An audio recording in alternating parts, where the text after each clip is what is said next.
ladies and gentlemen, welcome to Japanese Wrestling Update. I am 2/3 of a very sleepy Andre C. And right over here, we've got the wonderful, the awesome, the Bushi princess herself. It's Melball. How you doing, Melball? I'm doing great, Andre. It's been a busy week over here. I've been doing a lot of stuff around the house, prepping things, getting tidied up, doing a lot of research, watching a lot of wrestling, taking in the Mae Young Classic. We got World Tag League. So much wrestling going on, man. So much. And now there's another tournament in Noah. Uh, Is it their tag league? Or did they uh, already finish?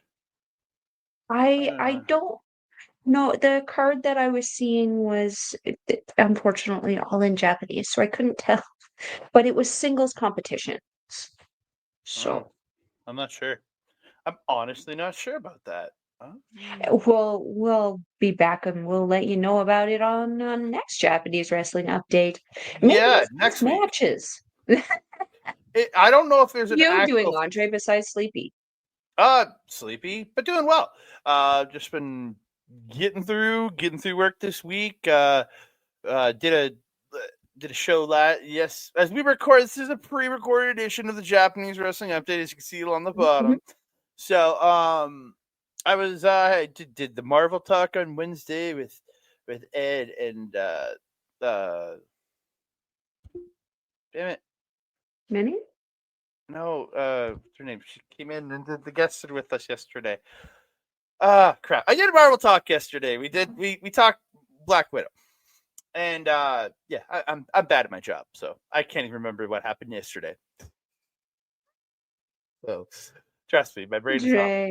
my brain has not been working well these last couple weeks or so. Just trying to I can't remember things. I didn't know what is going You on know with what? me right now. That's fair. That's Yeah. fair. I relate to that. Last week's CWE show was surprisingly stressful for how awesome a show it was. So like I get that. I get that. I feel that exhaustion. Yeah, it's just trying to get through everything. So but it's still been a good week. End of the week's coming. We're going RCW. As you're watching this, we're at RCW. Was it Santana? Yes. Was it? Yeah. It had a really cool name that reminded me of both music and wrestling. Yeah, Santana. That's what it was. Yeah, because Mhm. my brain has been off. I apologize, Santana, for forgetting that. I'm sorry. But we are here to talk the Japanese wrestling news and get you all up to date with the news of the week and everything. So all y'all watching, thank you so much for tuning in here on the YouTube or the Twitch. Thank you so very much on the OLE's channels. And if you are listening on A Plus Production, thank you so very much, aplusproduction.com, to hear this show in audio form. So we're gonna get into it. We're gonna talk about it. I got some news this week. We're gonna kick it off. World Tag League is upon us. When we pre-recorded last week, it was just kicking off as we pre-recorded on the Wednesday and it kicked off that later that night. So yeah, we have some results from the first 8 days of this tournament. 8 days. Yeah. Mhm. So we Mhm. have we have on top with 6 points Hiroki Goto and Yoshihashi, the Bishamon, tied with the United Empire's Jeff Cobb and Callum Newman. That's right. They're tied with 6 Mhm. points. Then you have Shota Umino and Tomoaki Hanma. You have Shingo Takagi and Yota Tsuji, Los Gabanobas Japan. You have TMDK, Zack Sabre Jr., Ryohei Oiwa, along with Gabe Kidd and Sonata from the War Dogs, all with 4 points. And then you have Alex Zane and Ryusuke Taguchi finally picking up a win in this tournament with 2 points. And Kenton Chase Owens also finally picking up a win on night number 7 with 2 points in this tournament. And actually, it's funny that Kenta and Owens beat Takagi and Tsuji. Right? Right? Yeah. I mean, we know that there's going to be some interesting upsets in this, and there's going to be Cinderella stories and stuff as per usual. That's a New Japan template. They usually by this point have made it pretty clear which one is going to be that. and they have it. There's several little micro stories that I'm sure we'll talk about in more detail on the Puroresu review that we eventually do about all of this ish, because there's a lot going on. Yeah, lots going on with little micro stories being told within particularly this block. So yeah, I'm not surprised that we got some interesting wins given the interesting combination of teams in this block. Yeah, again, this is this to me is a very interesting block on the teams and which ones are in it. Where I find B block was the block I was a little more attracted to for the in ring side of it, just for the teams that are in there and just the addition of the Tomei and Stevie Phillip, and man, have they impressed. Yeah. I'll give them. So again, the block A has been really interesting in how they're building the block. Block B has had some great stories and a really shitty story over in Block B. So we're going to talk about Block B right now. The one that has some great stories and a shitty story. So on top, 6 points. We have LIJ's Tetsuya Naito and Hiromu Takahashi, along with United Empire's Great Khan and Hanare, which is funny because isn't that what it is over in the other block? No, never mind. That's Fuji and Iron 4. Never mind. And then along with those teams, sadly, is House Torture, Evil, and Ren Narita with 6 points. That's terrible. This whole run of theirs has been terrible to me. It has been, and it sucks because without all the awful shenanigans, Brenda Rita and Evil are very capable, competent, talented, entertaining wrestlers. It's the they were clearly not present at Historic Crossover. They did not take notes of hate. Nope. You guys, it's literally the easiest thing that you guys could template that would make sense and would make things a lot more interesting. It just sucks. It's unfortunate. It really is.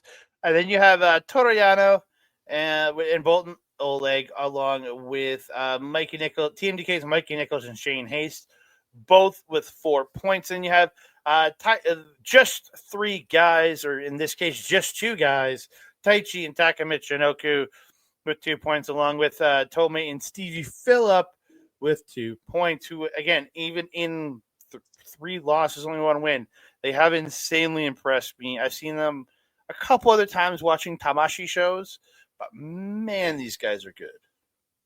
Yeah.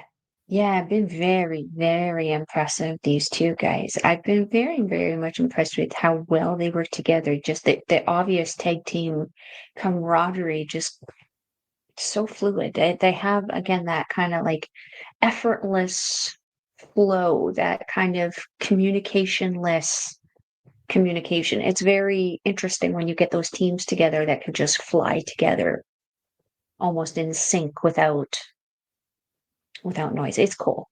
I could go on. I would just say the same thing over and over and again. Go on. We don't want that.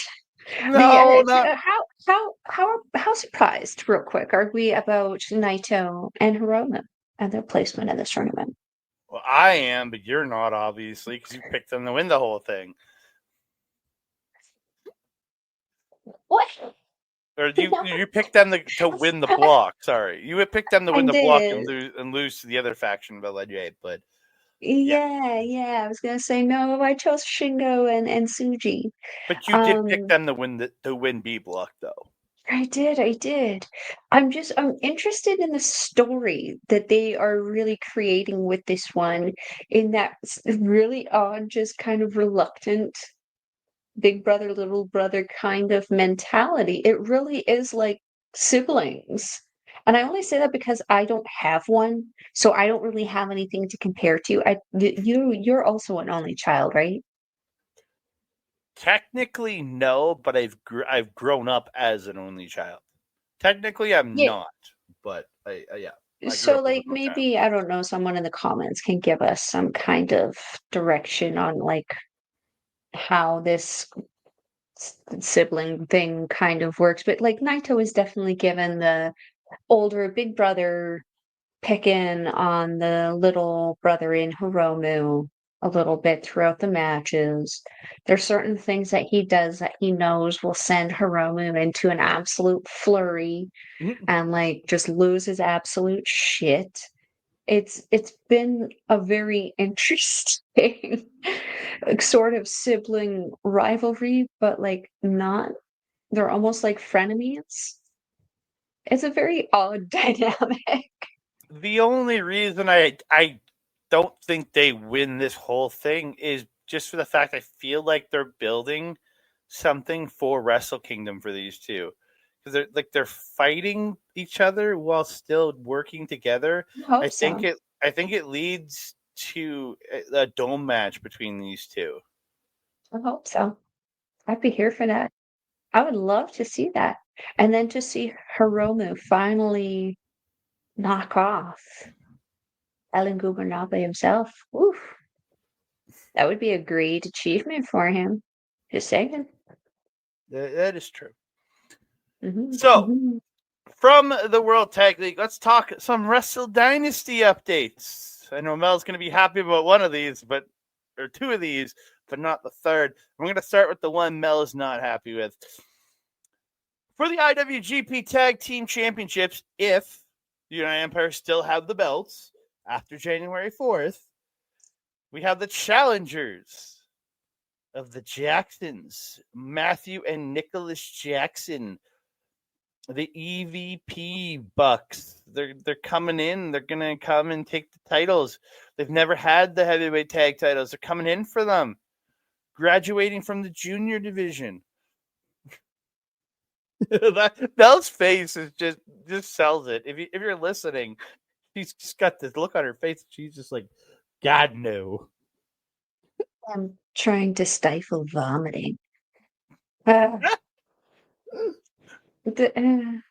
I mean, we know that they're going to win this match. It doesn't matter if it's Great O'Connor or Hanare. It doesn't matter if it's TMDK who would rightfully win their titles back. It doesn't matter if it's Shingo and Tsuji. It doesn't matter who the flying fruitcake is the IWGP champions. We know that the Young Bucks are winning.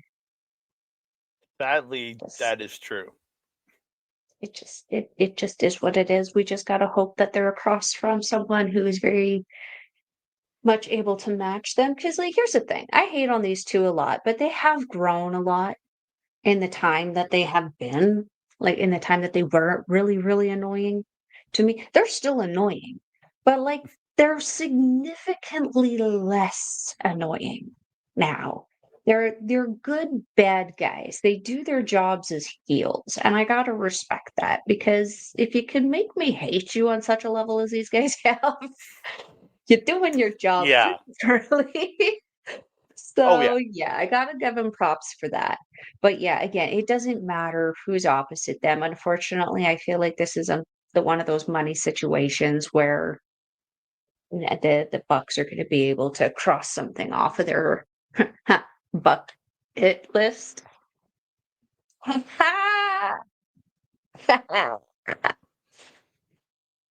Finger guns. Okay. And the next match announced, as I want to walk away from that pun so fast, Moxley did tell Uno he was sending an emissary on in January 5th to face him because he is very disappointed in what Umino has become and how he is acting. The emissary, I think some people are just thinking it's gonna be Mox.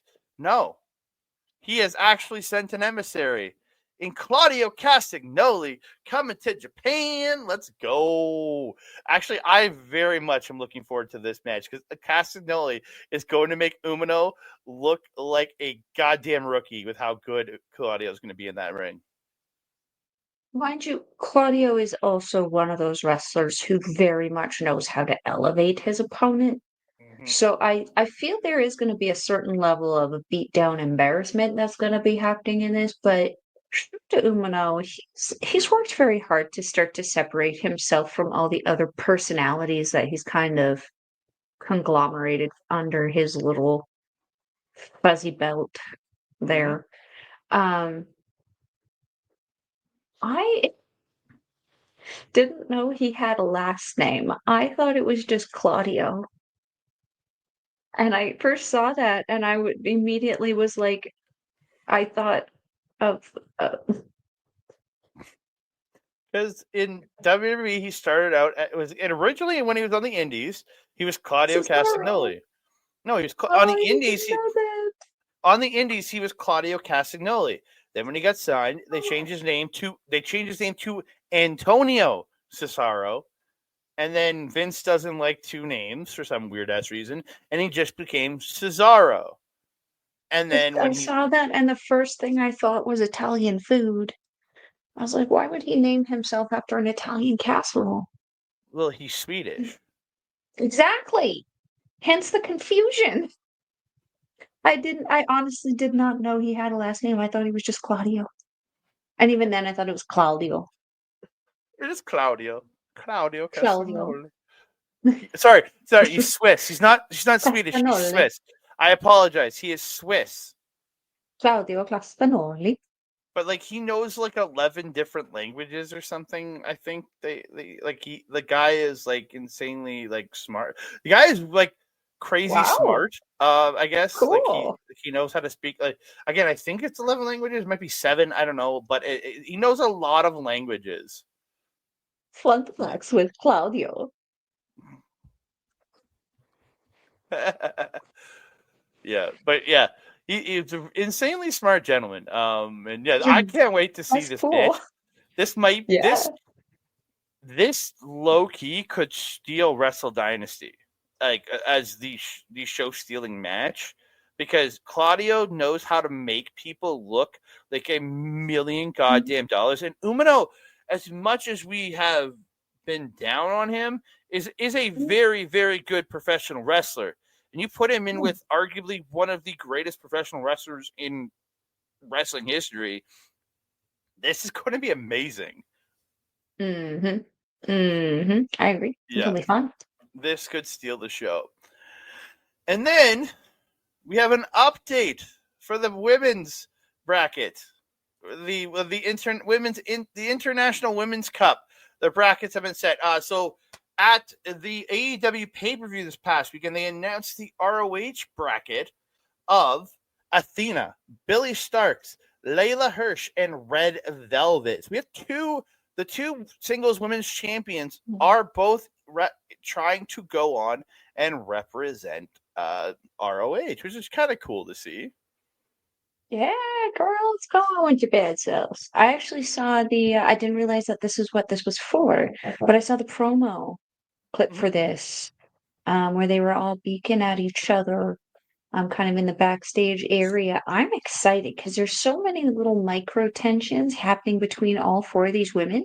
This is not only going to be a great match with a crazy outcome with this tournament kind of breaking down, but then you've also got the story kind of going on between Billy Starks and Athena.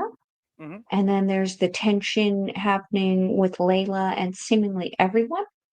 Okay, so there's the tension between Athena and Billy, because Billy has just left, has just her little minion thing, right? She's no longer a minion. She's going on her own. It looks like it's probably going to be Athena and Billy at Final Battle for the title. Okay. And then Red Velvet and Billy have beef because Red Velvet is the one that took that title from Billy Stark, because Billy is was the inaugural television champion, and then Red Velvet took from her. And then Layla Hirsch just hates everyone because she's just I was gonna say she's tiny but mighty little powerlifting thing. I was like, she's like Saida of ROH. Yeah, she's a tiny that lift. Would be a great crossover. Oh my god, that'd be amazing. Yeah. Could you imagine that? Oh, that fantasy booking, Andre. Fantasy booking.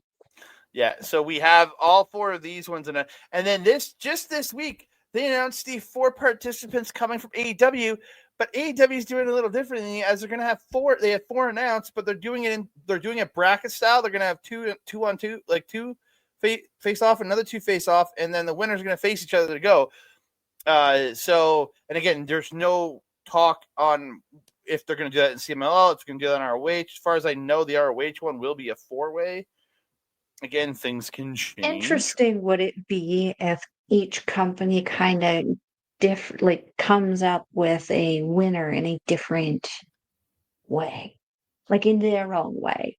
Like maybe CMLL does a fatal 4-way with like lucha rules where they're just flying all over the place until there's only one person remaining. Or like AEW doing the bracket style. How will Stardom consider doing it? I'd be I have an pretty idea for interested if certain. they.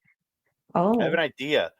What go ahead. if when Stardom announces their 4, they pair 2 each together, and it's a tag Okay. team match, and the winner of the tag team match goes on to face each other, who get to go to Wrestle Dynasty. There you go. One I for think good. that'd be cool because then you're Throw it in the relying mix. on your opponent. Yeah, you're Mm-hmm. relying on your opponent to get you through, right? So it'd be kind of cool. It's an interesting concept. Again, fantasy booking, Andre. You got the ideas. You can call me up, Okada. I'm down to write The non-Kazuchika kind. I'm down to write stuff for you, bro. So, and as we said, AEW has announced their 4, and it will be Jamie Hayter versus Queen Aminata, which actually happened this past Wednesday, and Serena D versus Willow Nightingale coming up, I think, this Saturday. Oh, Or is it? yes, I saw some Yeah. clips from the Hater and an match. Holy shit. And then Jamie Hayter sadly defeating the woman I wanted to see go through, Queen Aminata, to go on to the second round to be facing off at Winter. Winter is coming, which we will talk about again in a little bit. Yes, we will be talking about Winter is coming on a Japanese wrestling update. You know, Hell knows. I'm just saying, naming your pay-per-view this, if I don't get a Game of Thrones promo out of someone, I'm gonna be pissed. They did do like Game of Thrones stuff the first time, so I doubt they're going to do it ever again. You can't call it that and not, you know? You Can't. think so? You'd think so, but At the very least, I need to see Brian Cage coming out in a furry ape. okay. It's the only Sorry, one it that is. I'll accept. So D versus Willow Nightingale isn't actually until December 7th. So you got a week and a half until Oh, got about another week or so before you see D versus Nightingale, and then the following Wednesday on the 14th, you'll have Jamie Hayter versus the winner of that match. So interesting. yeah. Interesting. So we're gonna move on. We're gonna talk some Stardom, and it's our favorite tournament going on in the world. It's the God of Stardom Tag League. Man, this has actually been a really fun tournament so far. Everything I've watched so far, Yeah. I'm not fully up to date, but everything I've watched has been really, really fun. The red Mm-hmm. block is very interesting with your top 2 teams. And it's very interesting because way out in front with 12 points, you have FWC, Fukuoka Double Crazy, Azuki and Kaguma, along with Micah and Hanako, all 12 points. Now, this doesn't guarantee you anything. The number 1 team gets first place because it's the 3-team bracketology after this, with 2 and 3 facing off to face 1, and then the winner of that goes to the finals. So I'm like, so these 2 teams have been this dominant. It's like, because like Micah and Hanako, their loss is to Koguma and Hazuki, so they technically have the tiebreaker loss right now. So right now they Mm-hmm. are officially in second. Mm-hmm. But it's just interesting to see because then it's because you know 2 of your top teams. You kind of know 1 and 2 right now, unless like Mike and Hanako win their last and FWC does, and then they've been 2. But then you have Tam Nakano and Sayaka Kurara. You have Suri and Saki. You also have Natsuka Tora and Ruaka, BMI 2000. And you have Sayaka Matani and Konami, all with 6 points. And again, a lot of these teams have 2 matches left, right? So they're these are kind of the 4 teams you're expecting. I guess Tora and Raka have only have one, but like these are the 4 teams you're kind of looking at to take the 3rd place. Because again, the teams with 4 points, it's going to be tough. Like it actually, like because you have Rana and Tomoaki and Naba, they're out. They're out with 4, and then you only have Mayu and Momo can only get 6 points. So again, somebody's going to 8. So and then you have Tora and Raka only with 1 left, where other teams could possibly get to 10.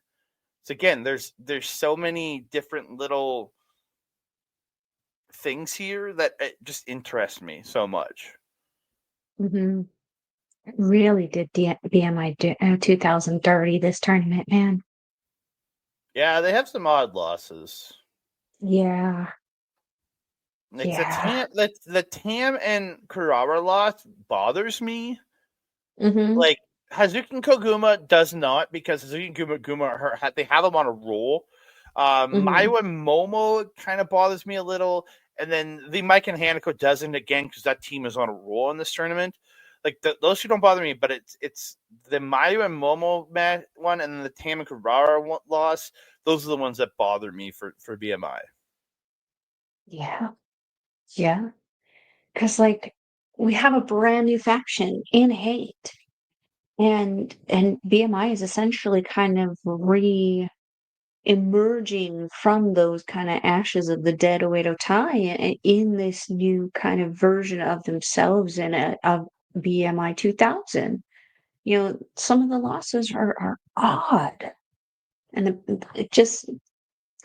it goes on to what I've been just like singing to the wall about all year, that Tora has really been kented in the company quite a bit, almost being given that like golden goose in being given the world title for a bit, but clearly just serving as an interim one for the undeserving champion, Tam Nakano. It's disappointing. Oh, we're gonna talk What about about the the next one? We're gonna talk about the undeserving champion here in a minute. Trust me. Oh We got news no. about we have news about the undeserving champion. Let's talk B block, which something we are happy to talk about is the B block. I'm just gonna do something here. There we go. This one's a lot closer.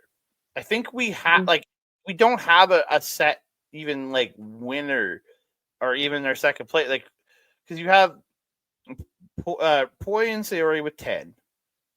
You have Suzu and Starlight Kid with 9, along with Momo and Tekla, the current champions.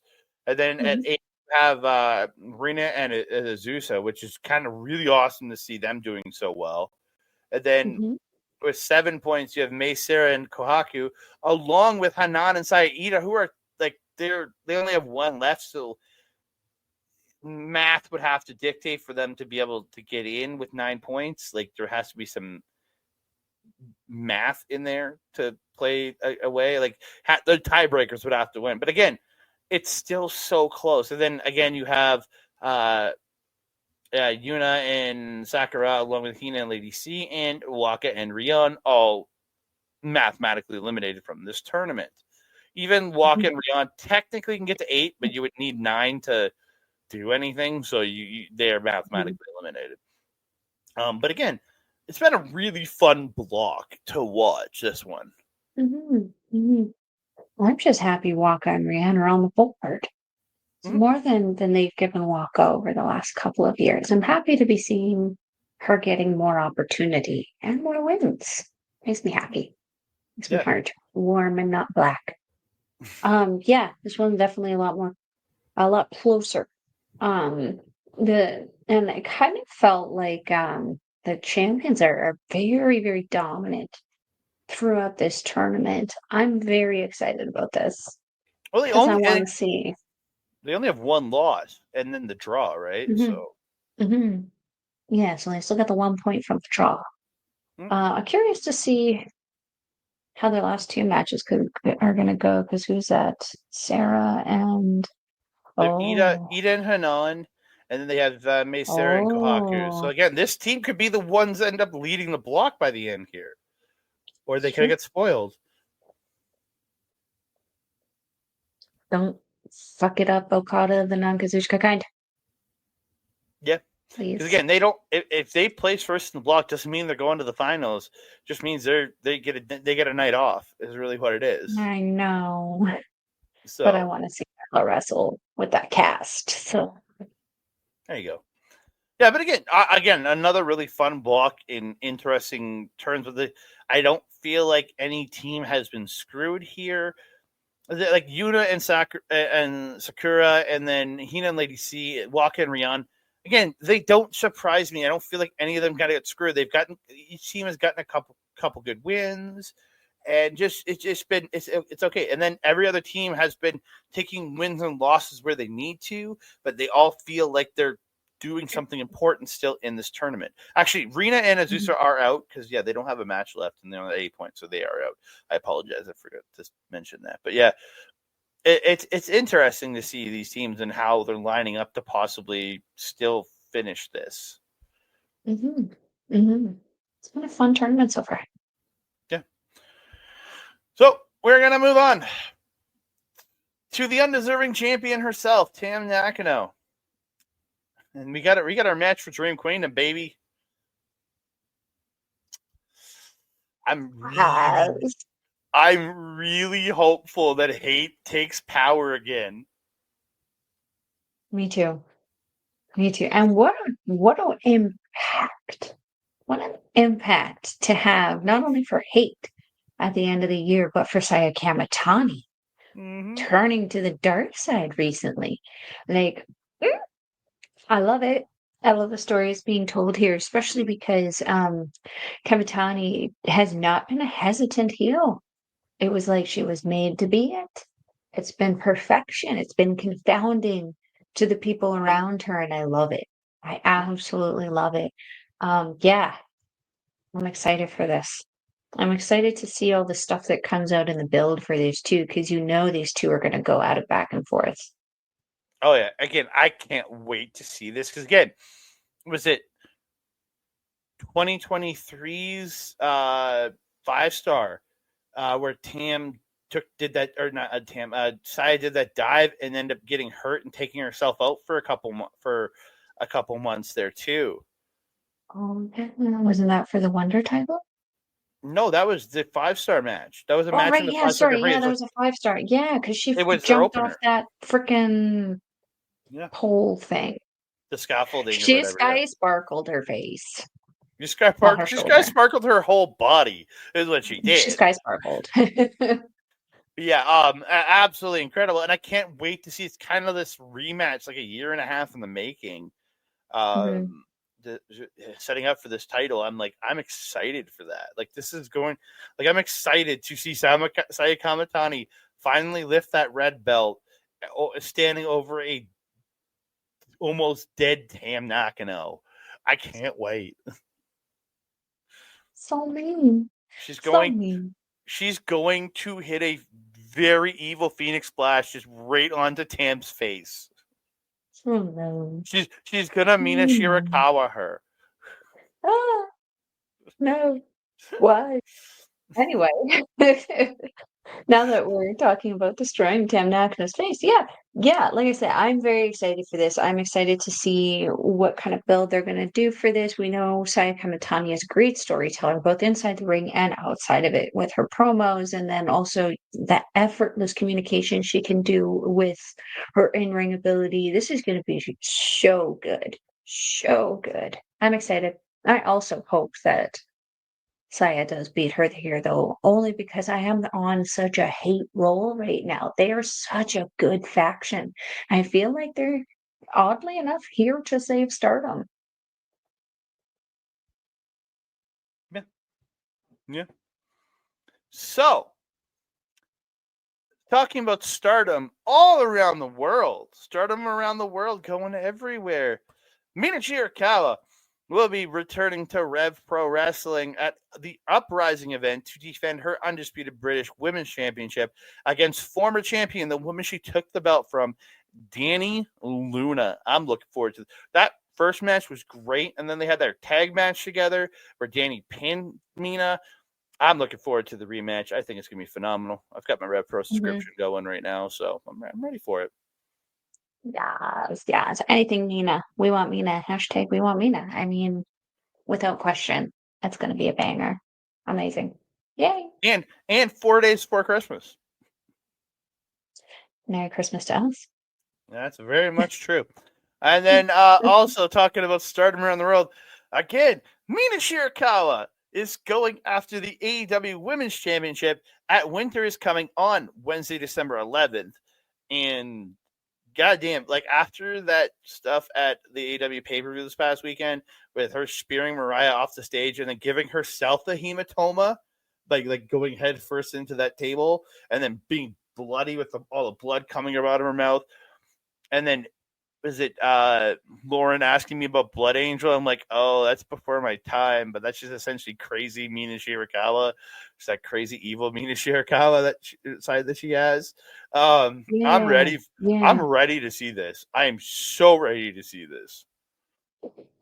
Oh, yes, me as well. Yes, me as well. How perfectly timed was that kick to kick the bottle out of Mariah Oh, May's hand?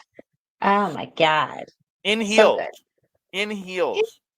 Yeah, I mean, to be fair, they're chunkier style heels, so it's a lot easier to balance on them, but having the extra elevation is difficult. Can you do a spin kick in chunky heels? I don't think many Yes, can. Well, well, we're gonna find out tomorrow. you're buying the shoes. I'm not doing that with Oh, mine. you don't have chunky heels? No, you don't have to kick a Girl, bottle. I see. I'm doing it in stilettos, honey. Like, come on now. If you can do it in stilettos, I'll be impressed. I can. I Okay, can. well, let's see it. Well, we'll see it Um, tomorrow. We'll see tomorrow. I'm not gonna. You're not actually gonna kick a bottle. I just want to see you do a spin kick. okay. Um, whoever was doing the story, was it RJ City doing the story for Tony and Mariah? Mm-hmm. Please be doing a story for Mina and Tone or for Mariah and Mina. Please. Hope so. Please. I really hope that he's the one on this because he needs to be. That story was done so perfectly in every aspect and done across multiple companies. It needs to continue. And like you got two girls who are very dedicated and very driven to ensure that the product and the quality of the product is very high. So it's not going to be hard to get that good quality content. We just got to make sure that they're being steered in the right direction, please. Yeah. So back to Japan, but staying within staying within Joshi Pro Wrestling, we're gonna talk some Pro Wrestling Noah / Marigold.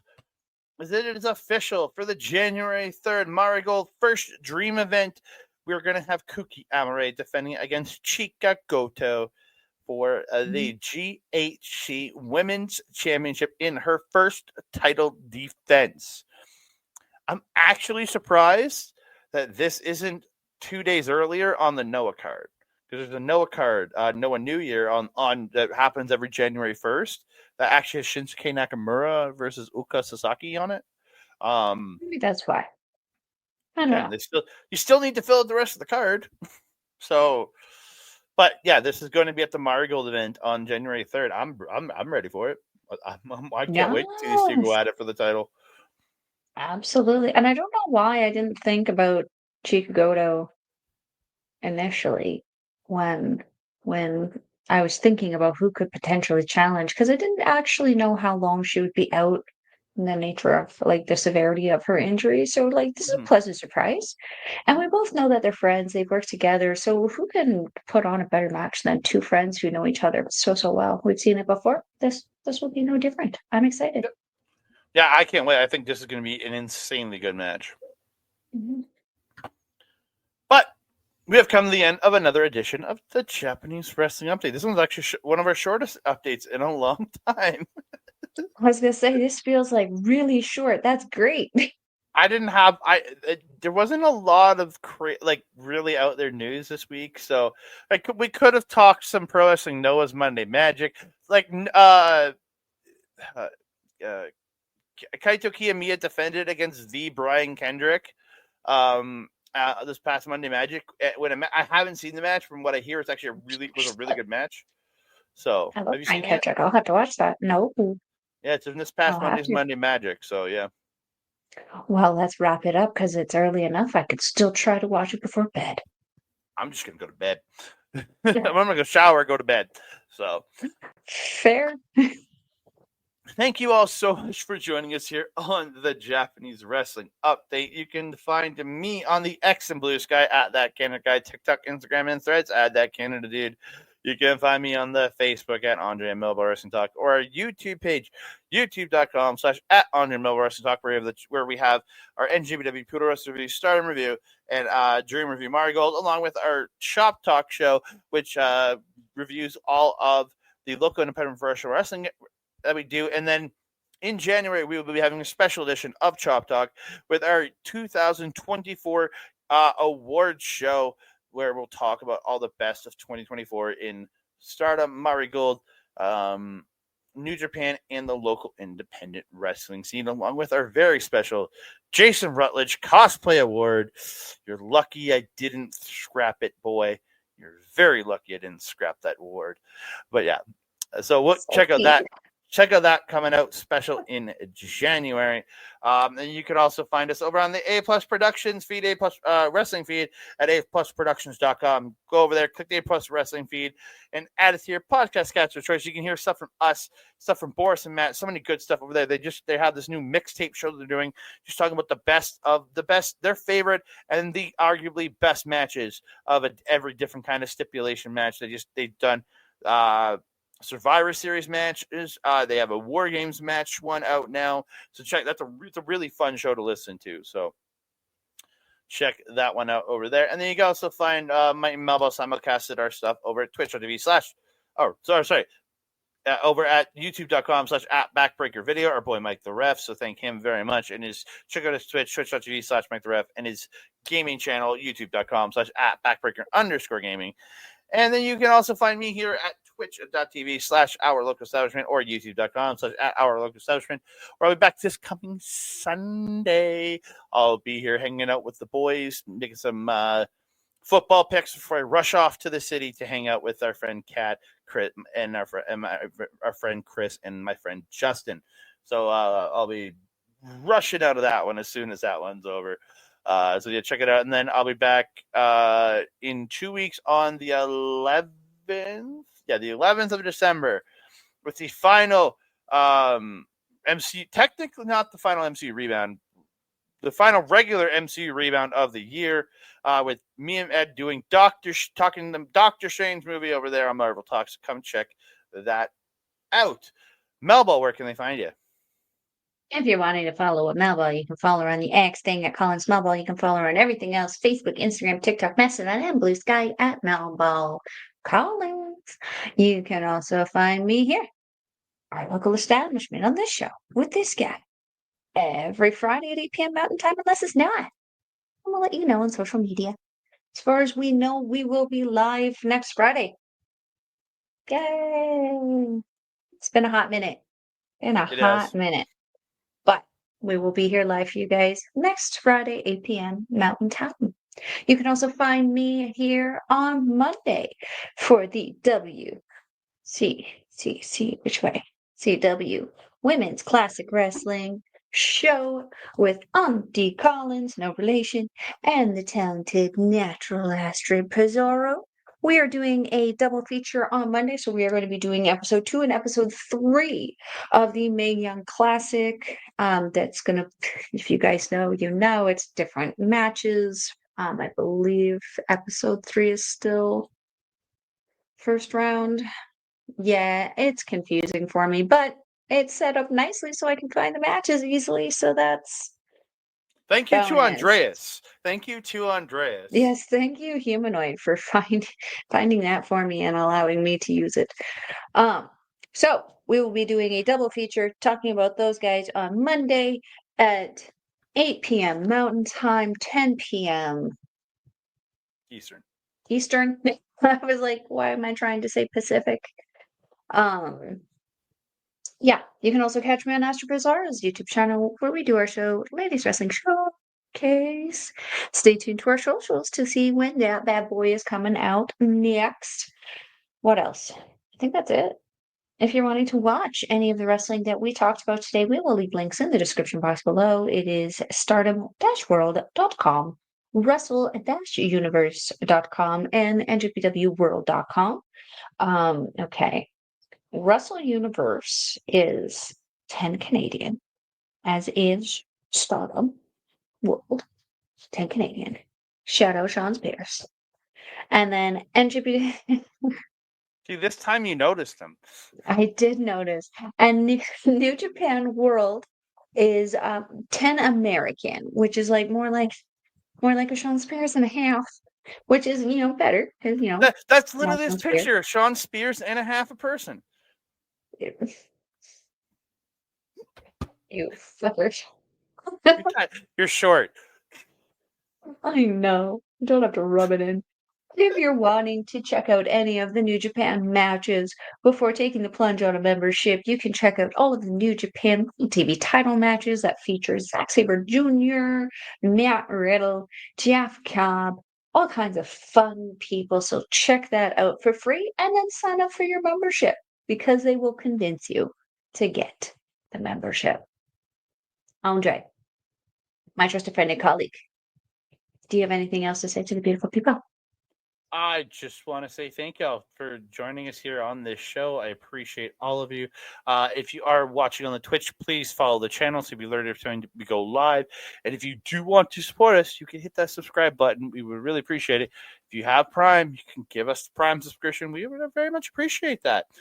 And if you are on the YouTube channel, please go over there, hit the like button, hit the subscribe button, hit that hit that comment section, and talk to us down below. We love hearing from you.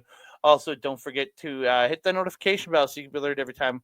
Or sorry, hit that share button to share us out to your friends, family, and cookies out there. And don't forget to hit that notification bell so you'll be alerted every time we drop a new video. Oh. Meow. And that being said, I am your Melball. Over there is a tray. We will see you next time. Mwah!